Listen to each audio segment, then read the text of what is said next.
Welcome into WagerTalk TV. We're talking LSU and UCLA. I am Drew Martin, joined by Jimmy Adams and Rob Vino of WagerTalk.com. Jimmy, coming to you first. We saw the opening lines here, LSU minus 4.5. It's down to -3 with a total of 66. A lot of that money got a point here towards UCLA with a pretty good showing in week 0. How are you looking to bet the Tigers and Bruins on Saturday? Yeah, without overreacting too much, I actually agree with the market move. First off, my heart goes out to everyone who's been affected by the storm, and we wish them all the best. But that being said, we are handicappers, and it does have an effect on this game. It's going to affect LSU's travel plans, and they may have their minds on friends and family for this game. But we'll get into that. We'll get into the actual breakdown of the game. Offense. Coming off that 44-10 win over Hawaii last week. It was an impressive win against a middle-of-the-road Mountain West foe, so we don't want to overreact too much. But I think UCLA is going to be a really strong team this year, and they're going to be as good as the defense takes them. They put up 455 yards per game and 35 points per game last season. They scored 34 or more in every game except in wins over Arizona and Arizona State last year. Dorian Thompson-Robinson, an experienced guy that has been around forever. He's been around since the Chip Kelly era began, I believe. So the defense is much stronger. And keep in mind, they led the Pac-12 in sacks and were second in scoring defense last season. So the top pass rushers are still around. And I think the defense is going to be very strong. As for LSU, we talked a little bit about the hurricane and how that's unfortunate to say the least, but I expect a big bounce back out of LSU this year. They had everyone depart from that championship team in 2018. They really took a step down, and I expect them to be better. That being said, I'm not sure that going on the road and laying points like this is the best idea. They have a new offensive coordinator. Jake Peetz comes over. He worked with Joe Brady at Carolina last season. Max Johnson's now the man at quarterback for LSU. There was a really unfortunate injury to Miles Brennan in a freak fishing accident earlier in the year. So Max Johnson's going to be really asked to step up, and he has some experience under his belt.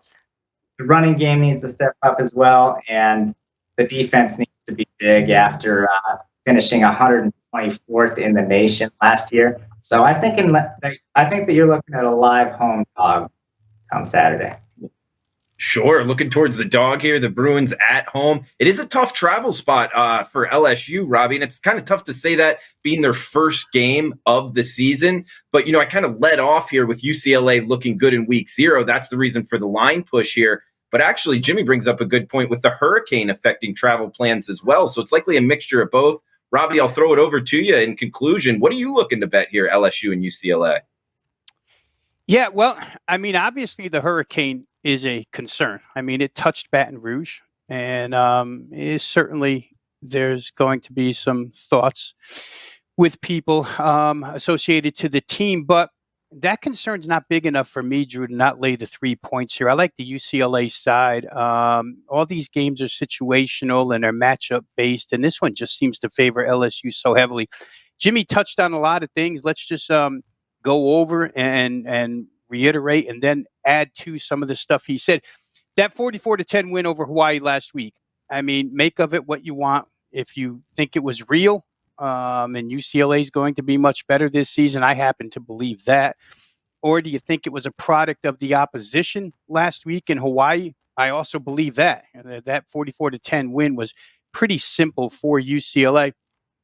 Are the ground game and the defense really that strong? Is it strong enough to make UCLA formidable against this type of SEC caliber foe? We're going to find out. LSU, real quick. The return back to 2019, Jimmy talked about the offensive coordinator here, Jake Peetz, Ed Orgeron. Boy, if there's one thing he did this offseason, it was scour for new coordinators. He couldn't wait to get the offensive coordinator out the door. He especially couldn't wait to get my favorite guy. I won't get on the soapbox here, Drew, because we're short time always, but my feelings about Bo Pelini.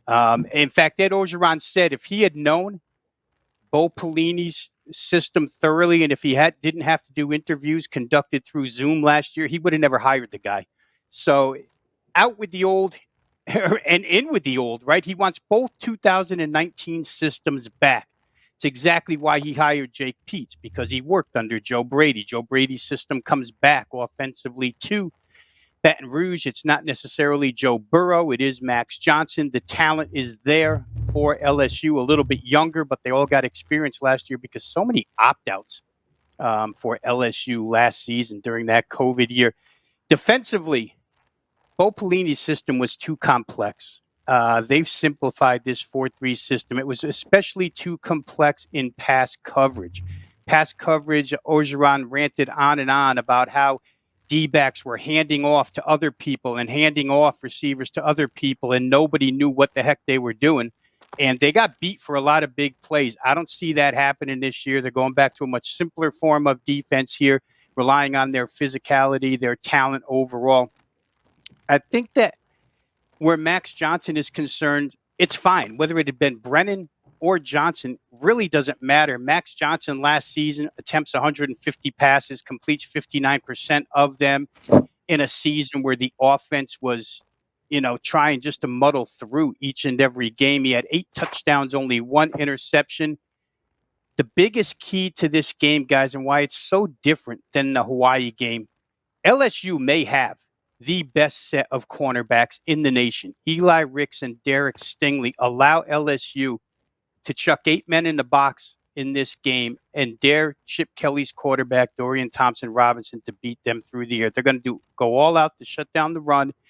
And we'll see if Thompson-Robinson can do it. I mean, last week he had the running game going at will, and he was miserable. He was 10 of 20 for $130, missing receivers quite a few times. So I don't know against Ricks and Stingley if they're going to get more completions than that in this game.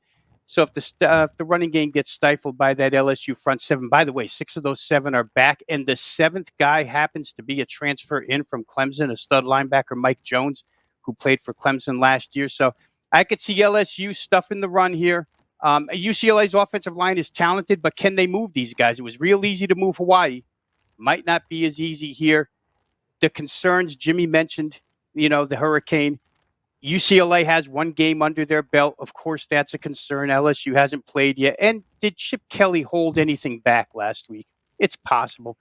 But the fundamentals, to me, just work out way too much in LSU's favor. I'll take LSU minus the 3. I think the line's going the wrong way. And, it's predicated on a couple of falsehoods.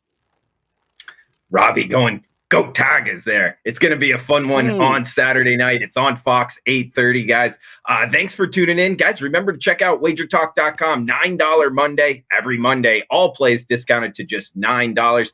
Good to check out Jimmy and Rob. Guys, for Jimmy and Rob, I am Drew Martin. Thanks for tuning in. Enjoy the games.